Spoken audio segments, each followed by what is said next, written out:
నమస్కారం దూరదర్శన్ వార్తలకి స్వాగతం నేను గాయత్రి వార్తల్లోని ముఖ్యాంశాలు చూసే ముందు కరోనా కట్టడికి తీసుకోవాల్సిన జాగృతల గురించి తెలుసుకుందాం కరోనాను నియంత్రించేందుకు ప్రతి ఒక్కరూ మాస్క్ను తప్పనిసరిగా ధరించాలి ముక్కు నోరు కప్పి ఉంచేలా సరైన పద్ధతిలో మాస్క్ను ధరించాలి తరచూ చేతుల్ని శుభ్రం చేసుకోవాలి వ్యక్తిగత పరిశుభ్రతను పాటిస్తూ భౌతిక దూరాన్ని తప్పక పాటించాలి అర్హులందరూ వ్యాక్సిన్ వేయించుకోవాలి నిబంధనలు పాటిద్దాం కరోనాను జయిద్దాం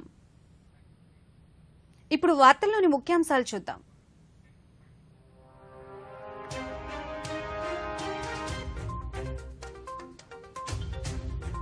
సమానత్వం సాంఘిక న్యాయ పునాదులపై బలంగా నిలిచే సమాజాన్ని నిర్మిస్తున్నాం దేశ ప్రగతిలోనే మన అభ్యుదయం ఉందన్న ప్రధాని మోదీ మారిషస్ లో భారత్ చేపట్టిన పలు ప్రాజెక్టులని వీడియో కాన్ఫరెన్స్ ద్వారా ప్రారంభించిన ఇరువురు ప్రధానులు భారత్ మిత్ర దేశాలకు సాయం అందించేందుకు ఎల్లప్పుడూ ముందుంటుందన్న మోదీ రాష్ట్రంలో పోర్టులు విమానాశ్రయాల పురోగతిపై ముఖ్యమంత్రి సమీక్ష వన్ డిస్టిక్ వన్ ఎయిర్పోర్ట్ కు అనుగుణంగా ప్రణాళికలు రూపొందించాలని ఆదేశం రాష్ట్ర వ్యాప్తంగా పీఆర్సీ జీవోలకు వ్యతిరేకంగా రాష్ట్ర ప్రభుత్వ ఉద్యోగుల ఆందోళన కలెక్టరేట్లను ముట్టడించిన ఉపాధ్యాయులు ఆందోళనకు మద్దతునిచ్చిన టీడీపీ బీజేపీ సిపిఐ వాస్తవ పరిస్థితుల్ని ఉద్యోగులు అర్థం చేసుకోవాలన్న మంత్రి పేర్ని వెంకటరామయ్య ఉద్యోగుల్ని కొంతమందిని కావాలని రెచ్చగొడుతున్నారని ధ్వజం రాష్ట్రంలో భారీగా పెరిగిన కరోనా పాజిటివ్ కేసులు గడిచిన 24 గంటల్లో 47,420 నమూనాల పరీక్ష 12,615 కొత్త కేసులు 5 మృతి కరోనా రెండో దశ కంటే మూడవ దశలో మరణాల రేటు తక్కువగా ఉందన్న కేంద్రం అర్హులందరూ వ్యాక్సిన్ వేయించుకోవాలన్న ఆరోగ్య శాఖ కార్యదర్శి రాజేష్ భూషణ్ ఇక వార్తల్లోని వివరాలు చూద్దాం భారత్ మిత్ర దేశాల అవసరాల్ని ప్రాధాన్యతల అభివృద్ధికి సహకారాత్మకమైన భాగస్వామిగా నిలుస్తుందన్న విధానానికి మారిషస్ ఒక ప్రత్యక్ష ఉదాహరణ అని ప్రధానమంత్రి నరేంద్ర మోదీ అన్నారు మారిషస్ లో భారత్ రుణ సహాయంతో చేపట్టిన సామాజిక హౌసింగ్ యూనిట్ల ప్రాజెక్టును ప్రధాని మోదీ మారిషస్ ప్రధాని ప్రవీణ్ కుమార్ జుగన్నాథ్లు వర్చువల్ విధానంలో ఈరోజు ప్రారంభించారు భారత్ రుణ సహాయంతో మారిషస్ లో చేపట్టిన సివిల్ సర్వీస్ కాలేజ్ 8 మెగావాట్ల సోలార్ పీవీ ఫారం ప్రాజెక్టులను కూడా వారు ప్రారంభించారు అలాగే పలు అభివృద్ది ప్రాజెక్టులకు సంబంధించి ఇరు దేశాలు అవగాహన ఒప్పందాలను కుదుర్చుకున్నాయి ఈ సందర్భంగా ప్రధాని మోదీ మాట్లాడుతూ భారత్ మారిషస్ దేశాల శతాబ్దాలుగా చరిత్ర సంస్కృతి భాషల పరంగా ఐక్యంగా ఉన్నాయని అన్నారు హిందూ మహాసముద్రంలో నేడు ఇరు దేశాలు దృఢమైన సన్నిహిత సంబంధాలకు కీలకంగా నిలిచాయన్నారు భారత్ మారిషస్ సంబంధాల్ని బలోపేతం చేసుకోవడంలో ఇరు దేశాలు కట్టుబడి ఉన్నాయని ప్రధాని పేర్కొన్నారు And the 8 megawatt solar power PV farm project which will help mitigate the climate changes that Mauritius faces as an island country. In India too, we are focusing on innovative approaches to civil service capacity building under our mission Karma Yogi.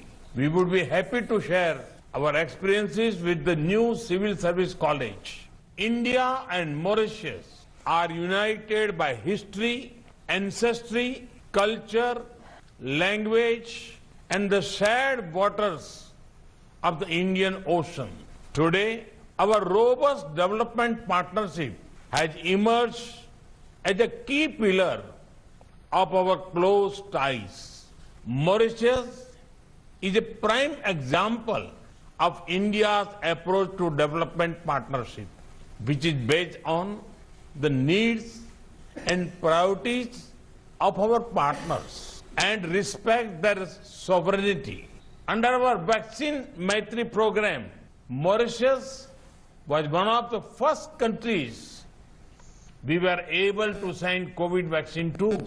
I am happy that today Mauritius is among the few countries in the world to have fully vaccinated. అలాగే Mauritius ప్రధాని ప్రవీణ్ కుమార్ జుగన్నాథ్ మాట్లాడుతూ Mauritius దేశ అభివృద్ధికి భారత్ ఆర్థికంగానూ సాంకేతికంగానూ ఎంతగానో తోడ్పడిందన్నారు భారత్ చేసిన సాయం వల్లే ఇప్పుడు ప్రారంభించిన ప్రాజెక్టులు రూపుదిద్దుకున్నాయన్నారు భారత్ చేసిన సాయానికి గుర్తుగా తమ దేశంలోని ప్రధాన మెట్రో స్టేషన్ కు మహాత్మా గాంధీ పేరుని పెడతామన్నారు ఇరు దేశాల మైత్రి ఎప్పటికీ ఇలానే కొనసాగాలని ఆశిస్తున్నట్లు పేర్కొన్నారు My government has decided to name one of the major metro stations as Mahatma Gandhi Station.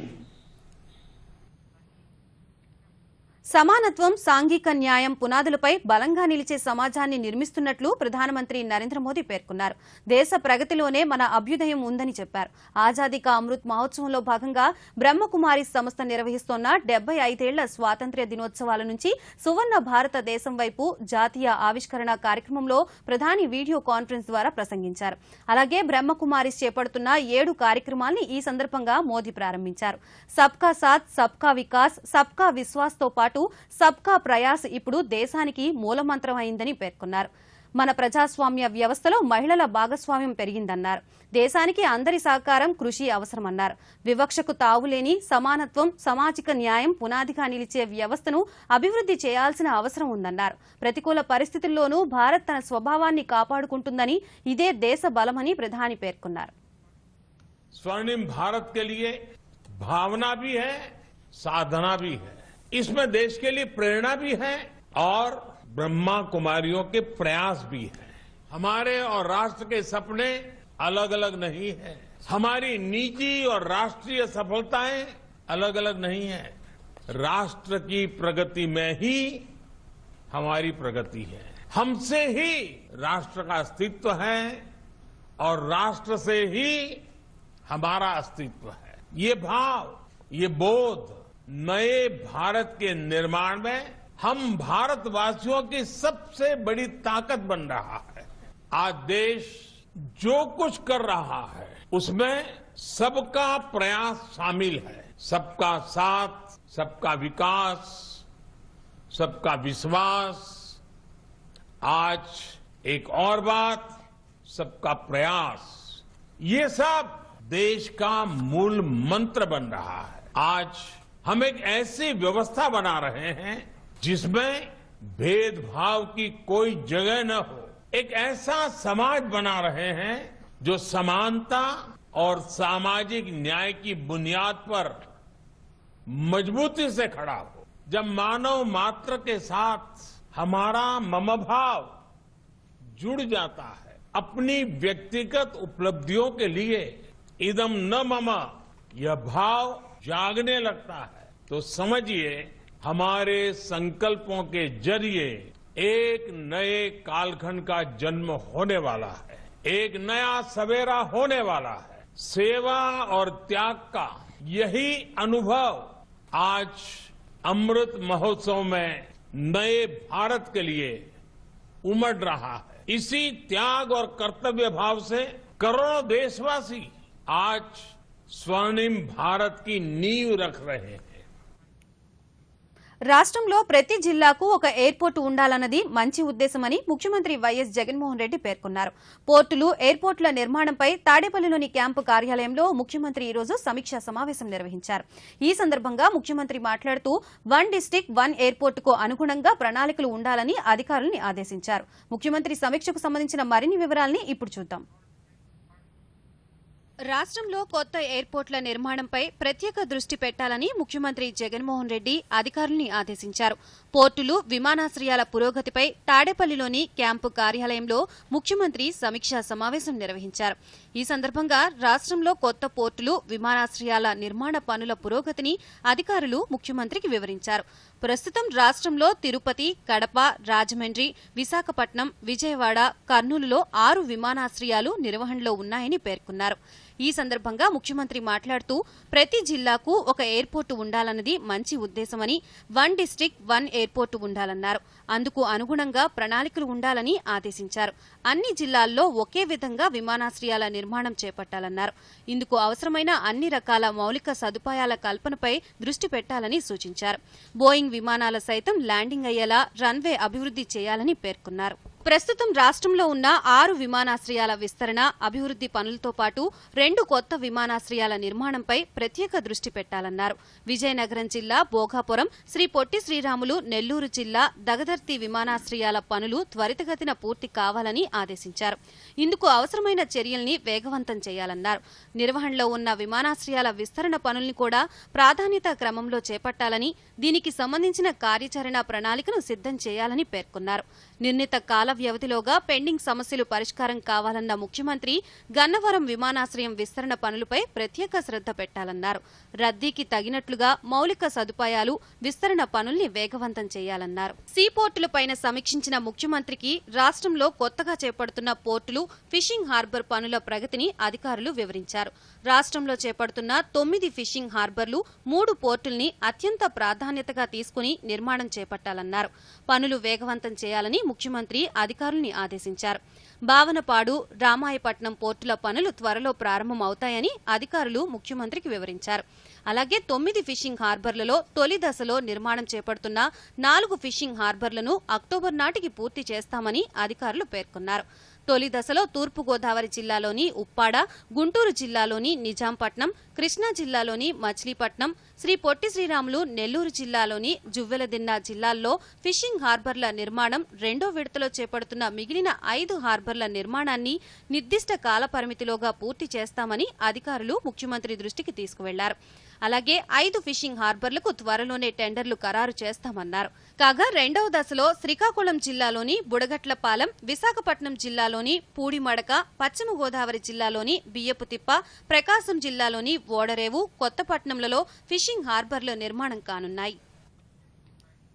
ప్రతిష్టాత్మక విశాఖ ఐఐపిఈ సంస్థకు భూమి కేటాయింపులో జరుగుతున్న తీవ్ర జాప్యాన్ని నివారించేలా బీజేపీ రాజ్యసభ సభ్యులు జీవీఎల్ నరసింహారావు చూపిన చొరవతో దీర్ఘకాలంగా అపరిష్కృతంగా ఉన్న సమస్య పరిష్కారమైంది. కేంద్ర పెట్రోలియం, సహజ వనరుల శాఖ ఆధ్వర్యంలో వివిధ జాతీయ ప్రతిష్టాత్మక పెట్రోలియం సంస్థల సహకారంతో ఆంధ్రప్రదేశ్ రాష్ట్ర పునర్విభజన చట్టం ప్రకారం 2016లో కేంద్ర ప్రభుత్వం రాష్ట్రానికి కేటాయించింది. ఈ సంస్థకు భూమి కేటాయింపుల విషయంలో తలెత్తిన వివాదం కారణంగా దాదాపు 3 సంవత్సరాల పాటు ఐఐపిఈ సంస్థకు సొంత క్యాంపస్, శాశ్వత భవన నిర్మాణం సాధ్యపడలేదు. ఈ నెల 6వ తేదీన జీవీఎల్ నరసింహారావు దిశ కమిటీ కేంద్ర ప్రతినిధి హోదాలో విశాఖ జిల్లా కలెక్టర్ మల్లికార్జున్ ని కలిసి వెంటనే వివాదరహిత భూమిని ఈ సంస్థకు అందించాలని కోరగా సబ్బవరం మండలంలోని వంగలి గ్రామంలో 157 ఎకరాల భూమిని అధికారులు అందించారు. రాష్ట్రంలో ఇటీవల విడుదల చేసిన కొత్త పీఆర్సీ జీవోల్ని రద్దు చేయాలని ఉపాధ్యాయ సంఘాల సమాఖ్య పిలుపుతో ఈరోజు రాష్ట్ర వ్యాప్తంగా పలు జిల్లాల్లో ఉద్యోగ, ఉపాధ్యాయ సంఘాలు కలెక్టరేట్లను ముట్టడించాయి. పీఆర్సీకి వ్యతిరేకంగా ఆందోళన నిర్వహించారు. కలెక్టరేట్ల వద్దకు పెద్ద ఎత్తున ఉద్యోగులు, ఉపాధ్యాయులు తరలివచ్చి నిరసన కార్యక్రమాల్ని చేపట్టారు. కొన్ని చోట్ల ఉద్యోగ సంఘాల నేతల్ని పోలీసులు అరెస్ట్ చేశారు. అయితే ఉద్యోగుల ఆందోళనకు ప్రతిపక్ష తెలుగుదేశం పార్టీ, భారతీయ జనతా పార్టీ, సిపిఐలు మద్దతు తెలిపాయి. ఉద్యోగుల న్యాయమైన కోరికల్ని నెరవేర్చాలని డిమాండ్ చేశాయి. వాస్తవ పరిస్థితుల్ని ఉద్యోగులు అర్థం చేసుకోవాలని రాష్ట్ర సమాచార, పౌర సంబంధాల శాఖ మంత్రి పేర్ని వెంకటరామయ్య పేర్కొన్నారు. తాడేపల్లిలో ఈరోజు ఆయన మీడియాతో మాట్లాడుతూ ఆర్థిక ఇబ్బందులు ఉన్నప్పటికీ 27% ఐఆర్ ఇచ్చామన్నారు. ఉద్యోగుల్ని కొంతమంది కావాలనే రెచ్చగొడుతున్నారని అన్నారు. కొత్త పీఆర్సీతో జీతాల్లో కోత పడుతుందనడం వాస్తవం కాదన్నారు. రెడ్డి గారికి ప్రేమ, సానుభూతి లేకపోతే తన ముఖ్యమంత్రిగా పదవి బాధ్యతలు చేపట్టిన 30 రోజుల లోపే అప్పటికే పెండింగ్ లో ఉన్నటువంటి పీఆర్సీ రిపోర్టులు రాకముందే 27% మధ్యంతర భృతిని ఎందుకు ప్రకటిస్తాడనేది కూడా ఒక్కసారి ఆలోచించేయమని అడుగుతున్నాను. నిజంగా మీ పట్ల సానుభూతి లేకపోతే అటువంటి నిర్ణయం ఎందుకు తీసుకుంటారు? ఆయన తనిచ్చిన ఎన్నికల్లో ఇచ్చినటువంటి హామీల కంటే ముందుగానే ప్రభుత్వ ఉద్యోగుల పీఆర్సీ పట్ల బాధ్యత తీసుకోవడం జరిగింది. ఆశించిన మేరకు చేయలేకపోవటం బాధే అయినప్పటికీ కూడా గత్యంతరం లేని ఆర్థిక పరిస్థితులే కారణమని అర్థం చేసుకోమని చెప్పని మిమ్మల్ని అందరినీ కూడా కోరుతున్నాను. ఎక్కిన నెల రోజుల్లోపు ఐఆర్ ప్రకటించడమే కాకుండా కాంట్రాక్ట్ ఉద్యోగస్తులందరికీ కూడా మినిమం టైం స్కేల్ వర్తింపజేసినటువంటి ఏకైక ముఖ్యమంత్రి అవునా కాదా అనేది ఒకసారి ఆలోచించమని కోరుకుంటున్నాను. కోవిడ్ మూలంగా ఆదాయం కోల్పోయింది దాదాపుగా 21,000 కోట్ల రూపాయలైతే కోవిడ్ మహమ్మారి మన రాష్ట్రం మీద పడటం వల్ల మన మనుషుల్ని, మన ప్రజల్ని, మనందరినీ కాపాడుకోవడం కోసం మన ప్రభుత్వం మన కోసం ఖర్చు పెట్టింది, కోవిడ్ నివారణ కోసం ఖర్చు పెట్టింది 30,000 కోట్ల రూపాయలు. ఇలాంటి క్లిష్ట పరిస్థితుల్లో కూడా ఉద్యోగులకు ఇప్పటి వరకు జీతాల రూపంలో ఏటా చెల్లింపులు 60,177 కోట్ల రూపాయలు అయితే ఈ కొత్త పీఆర్సీ తర్వాత 70,424 కోట్ల రూపాయలు చెల్లించాల్సినటువంటి అవసరం ఉంది. అంటే సుమారుగా 10,000 కోట్ల రూపాయలు పైబడి ఇవాళ జీతభత్యాల్లో పెరుగుదల కనపడుతుంది. ఇది భారంగా కాదు, ఇది బాధ్యతగానే జగన్మోహన్ రెడ్డి గారి ప్రభుత్వం భావిస్తున్న విషయాన్ని మరొకసారి మీ అందరినీ కూడా అర్థం చేసుకోమని చెప్పని మీ అందరికీ విజ్ఞప్తి చేస్తూ ఇప్పుడు స్వల్ప విరామం. एटीएम ट्रांजैक्शन असफल होने पर बैंक अगर एक निर्धारित समय अवधि के अंदर आपके खाते से डेबिट हुए पैसों का रिवर्स नहीं करता है तो आपको उनसे हर्जाना मिलने का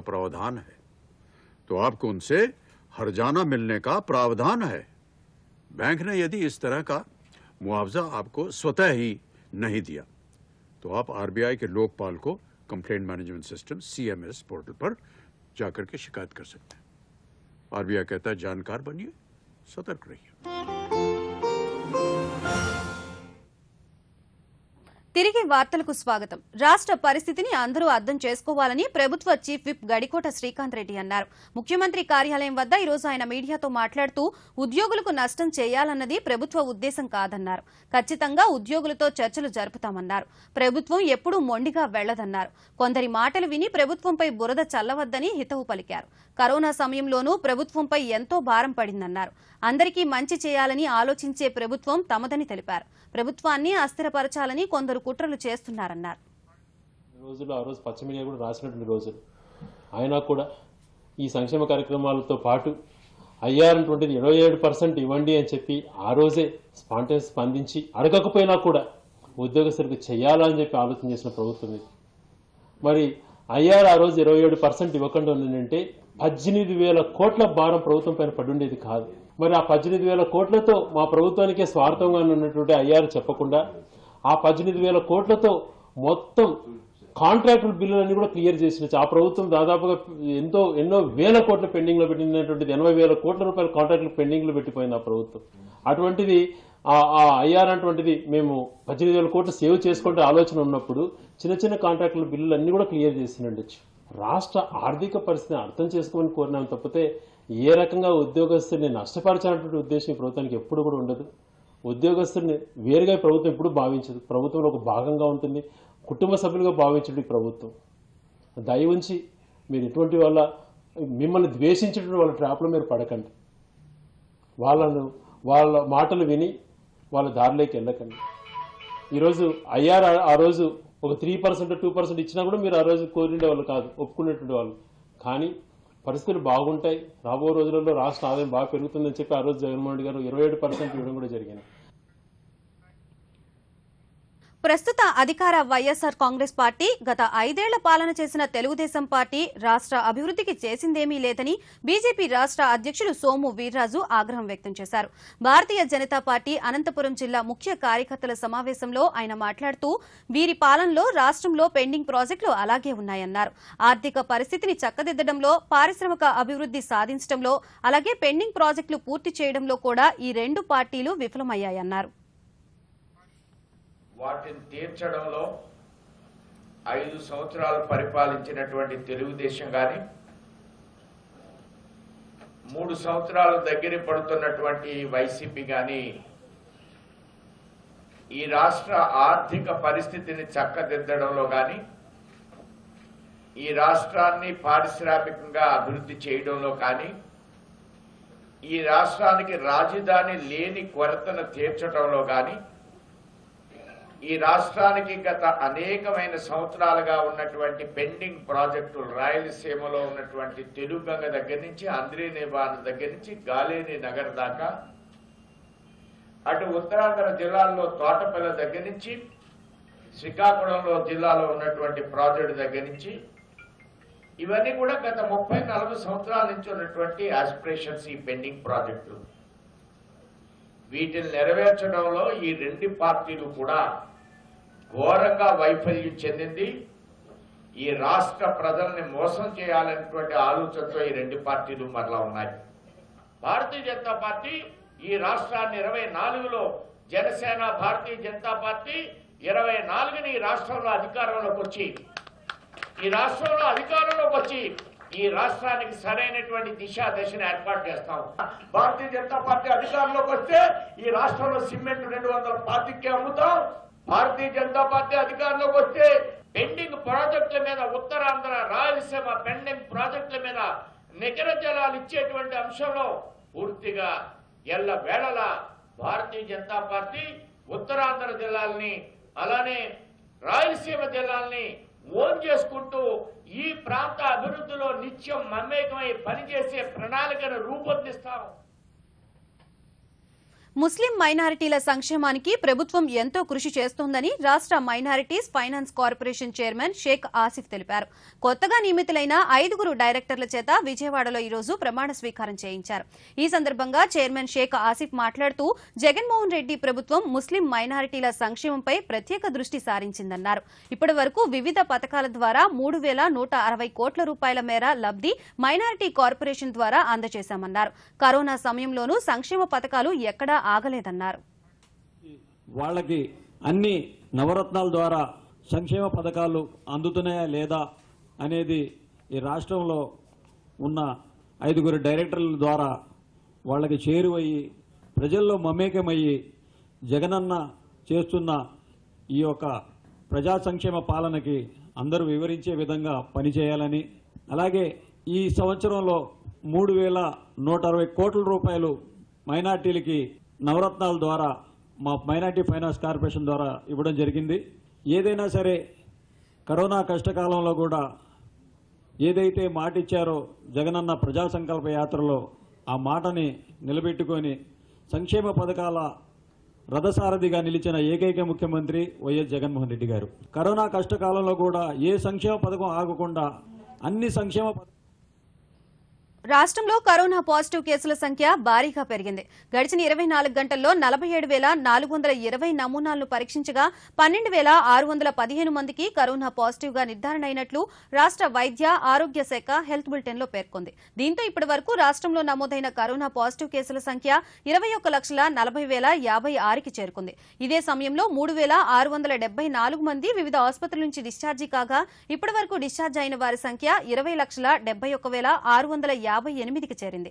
కాగా రాష్ట్ర వ్యాప్తంగా 53,871 మంది వివిధ ఆసుపత్రుల్లో చికిత్స పొందుతున్నారు. గడిచిన 24 గంటల్లో 5 మృతి చెందగా ఇప్పటి వరకు మృతి చెందిన వారి సంఖ్య 14,527గా నమోదైంది.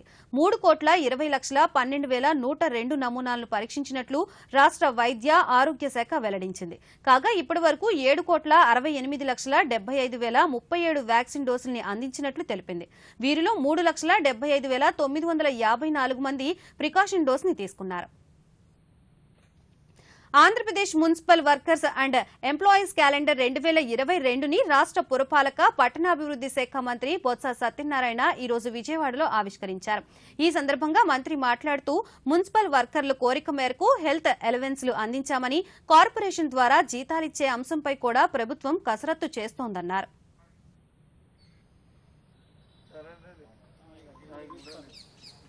ఈ ప్రభుత్వం వచ్చిన తర్వాత మున్సిపల్ వర్కర్స్ సంబంధించి ముఖ్యమంత్రి గారు ఎన్నికలప్పుడు వచ్చి వాళ్ళు ఇచ్చిన అప్పుడు వీళ్ళందరూ కలిపి చేసిన పోరాటం నేపథ్యంలో వాళ్ళకి హెల్త్ అలవెన్స్ ఇవ్వాలని 16,000 రూపాయలని ఫిక్సప్ చేస్తూ చేయడం జరిగింది.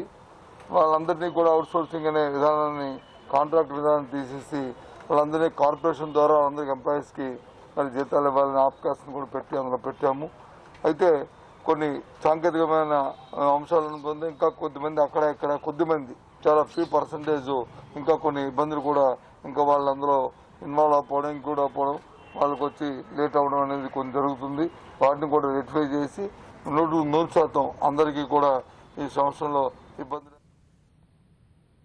గుజరాత్ లో ప్రముఖ పుణ్యక్షేత్రమైన సోమనాథ్ ఆలయంలో నూతనంగా నిర్మించిన సర్క్యూట్ హౌస్ ని ప్రధానమంత్రి నరేంద్ర మోడీ రేపు వీడియో కాన్ఫరెన్స్ ద్వారా ప్రారంభించనున్నారు.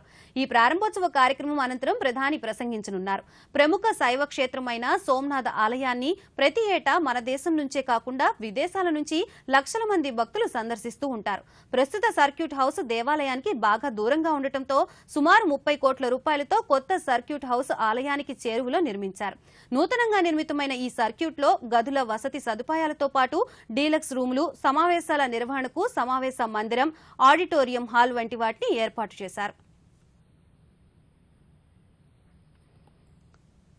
కోవిడ్-19 మహమ్మారి దృష్ట్యా రాష్ట్రాల ఆర్థిక పరిస్థితిని మెరుగుపరిచేందుకు ఆర్థిక రంగాన్ని బలోపేతం చేసేందుకు కేంద్ర ఆర్థిక మంత్రి నిర్మలా సీతారామన్ 541 కోట్ల రూపాయల్ని విడుదల చేశారు. కేంద్ర ప్రభుత్వం పన్ను పంపిణీకి సంబంధించి మొదటి విడత మొత్తాన్ని గత ఏడాది నవంబర్ 22న రాష్ట్రాలకి 47,541 కోట్ల రూపాయల్ని విడుదల చేయగా ఈ రోజు రెండో విడత అడ్వాన్స్ కింద 47,541 కోట్ల రూపాయల విడుదల చేసింది. రాష్ట్రాలకు రెండు విడతల పన్ను పంపిణీ కింద మొత్తం 95,082 కోట్ల రూపాయల్ని అందించినట్లు తెలిపారు. కాగా విడుదల చేసిన నిధుల్లో ఆంధ్రప్రదేశ్ కు సంబంధించి రెండు విడతల్లో విడతకు 19,000 కోట్ల రూపాయల చొప్పున మొత్తం 3,847 కోట్ల రూపాయల నిధులు విడుదలయ్యాయి. కరోనా రెండో దశ కంటే మూడో దశలో మరణాల రేటు తక్కువగా ఉందని, వ్యాక్సిన్ వేయించుకోవడం వల్లే మరణాల శాతం తగ్గిందని కేంద్ర ఆరోగ్య శాఖ కార్యదర్శి రాజేష్ భూషణ్ అన్నారు. ఢిల్లీలో ఈ రోజు ఆయన మీడియాతో మాట్లాడుతూ ప్రస్తుతం మహారాష్ట్ర, కర్ణాటక, తమిళనాడు, కేరళ, పశ్చిమ బెంగాల్, ఉత్తరప్రదేశ్ రాష్ట్రాల్లో అత్యధిక యాక్టివ్ కేసులు ఉన్నాయన్నారు. దేశవ్యాప్తంగా 515 జిల్లాల్లో కరోనా కేసులు పాజిటివిటీ రేటు 5 నుంచి 10% ఉందన్నారు. కాగా వ్యాక్సినేషన్ ప్రక్రియలో భాగంగా ఇప్పటి వరకు ప్రికాషన్ డోసులు 61.75 లక్షల మందికి ఇచ్చినట్లు తెలిపారు. అలాగే 15 నుంచి 18 ఏళ్ల మధ్య వయసు గల 3.84 కోట్ల మందికి మొదటి డోసు వేసినట్లు తెలిపారు. అర్హులందరూ వ్యాక్సిన్ వేయించుకోవాలని సూచించారు. केसेस के मुकाबले होने वाली मृत्यु बहुत सिग्निफिकेंटली घट गई है और दूसरी सर्ज की तुलना में तीसरी सर्ज में जो वैक्सीनेटेड आबादी है वो सिग्निफिकेंटली बढ़ गई है, 2% से बढ़कर 72% हो गई है. तो हम ये बताना चाहते हैं कि वैक्सीनेशन का प्रभाव होता है. फुली वैक्सीनेटेड लोगों में जो डिजीज है वो माइल्ड या मॉडरेट लेवल तक सीमित रहती है. इसलिए ये आवश्यक है कि जिन लोगों ने अभी अपना वैक्सीनेशन नहीं कराया वो कराएं. कर्नाटक में पॉजिटिविटी 0.5% हुआ करती थी 4 हफ्ते पहले, वो अब 15% है. तमिलनाडु में भी अराउंड 0.5%, 0.67 से बढ़कर 20% हुई है. केरल में पॉजिटिविटी 32% है, दिल्ली में 30% है, उत्तर प्रदेश में 6% से कुछ अधिक है, स्लाइटली मोर देन 6. దేశీయ స్టాక్ మార్కెట్ సూచీలు వరుసగా మూడో రోజు నష్టాల్ని చవిచూశాయి. సెన్సెక్స్ 600కు పైగా పాయింట్లు కోల్పోగా నిఫ్టీ 17,800 దిగువకు చేరింది. గత 3 రోజుల్లో దాదాపు 1,800 పాయింట్లకు పైగా సెన్సెక్స్ కోల్పోయింది. ఉదయం 60,045 పాయింట్ల వద్ద ప్రారంభమైన సెన్సెక్స్ కాసేపటికే నష్టాల్లోకి జారుకుంది. రోజంతా అదే వరవడి కొనసాగింది. ఒక దశలో 1000 పాయింట్లు కోల్పోయిన సూచీ చివర్లో కోలుకుని 5,464 వద్ద ముగిసింది. నిఫ్టీ సైతం 181 పాయింట్లు నష్టపోయి 17,757 వద్ద స్థిరపడింది. డాలర్తో రూపాయి మారకం విలువ $74.51గా నమోదైంది. ప్రధానమంత్రి నరేంద్ర మోడీ తన మనసులోని భావాల్ని దేశ ప్రజలతో పంచుకునే మన్ కీ బాత్ కార్యక్రమం 85వ సంచిక ఈ నెల 30వ తేదీ ఆదివారం ఉదయం 11 గంటలకు ప్రసారమవుతుంది. మన్ కీ బాత్ కార్యక్రమానికి ప్రజలు తమ సూచనలు, సలహాల్ని పంపవచ్చు. స్వర సందేశాల్ని పంపాలనుకునేవారు 1800117800 నెంబర్కు 28వ తేదీ వరకు పంపవచ్చు. అలాగే www.mygov.in వెబ్సైట్ ద్వారా కానీ 1922 నెంబర్కి మిస్డ్ కాల్ ఇవ్వడం ద్వారా తిరిగి మన మొబైల్కు వచ్చే సంక్షిప్త సందేశంలోని లింక్ ద్వారా కూడా అభిప్రాయాల్ని తెలియజేయవచ్చు. ఆకాశవాణి సమన్వయంతో దూరదర్శన్ ఛానళ్లు మన్ కీ బాత్ కార్యక్రమాన్ని ప్రసారం చేస్తాయి. ఈ కార్యక్రమ తెలుగు అనువాదం అదే రోజు ఉదయం 11:30 దూరదర్శన్ సప్తగిరి, యాద్గిరిలలో ప్రసారమవుతోంది. రాష్ట్రంలో ప్రధానంగా ఉత్తర దిశ నుండి గాలులు తక్కువ ఎత్తులో వీస్తున్నాయి. దీని ఫలితంగా రాష్ట్రంలో రాగల 3 రోజుల వరకు వాతావరణం పొడిగా ఉంటుందని అమరావతి వాతావరణ కేంద్ర అధికారులు తెలిపారు. ఉత్తర కోస్తాంధ్ర, దక్షిణ కోస్తాంధ్ర, రాయలసీమ ప్రాంతాల్లో వాతావరణం పొడిగా ఉండే అవకాశం ఉందని తెలిపారు.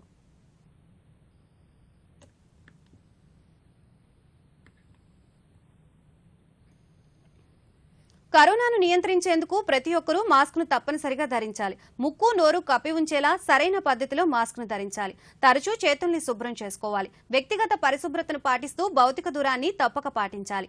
అర్హులందరూ వ్యాక్సిన్ వేయించుకోవాలి. నిబంధనలు పాటిద్దాం, కరోనాను జయిద్దాం. ఈ వార్తలు ఇంతటితో సమాప్తం. నమస్కారం.